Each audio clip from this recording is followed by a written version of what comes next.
এখন যেটা বলবো এটা আমাদের মেজরিটি পার্সেন্ট 99% মানুষের সাথে এটা সম্পৃক্ত।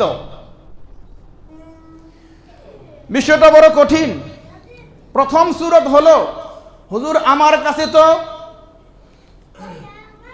7.5 ভরি স্বর্ণ নাই, 1 ভরি স্বর্ণ আছে, 52.5 তোলা রূপা নাই, 1.5 থেকে 2 ভরি রূপা আছে, অল্প কিছু টাকা আছে, সাথে ব্যবসায়িক কিছু পণ্য আমার কাছে আছে।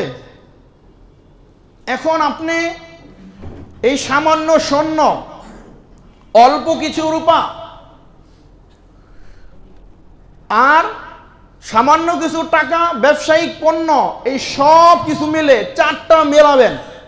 স্বর্ণ, রূপা, টাকা পয়সা এবং ব্যবসায়িক পণ্য, এই 4টাকে সম্মিলিত করে মিলাবেন। মিলানোর পরে আপনি দেখবেন এই 4টা সম্মিলিতভাবে একত্রিত হয়ে 52.5 তোলা রূপার সমপরিমাণ মূল্য হয় কিনা।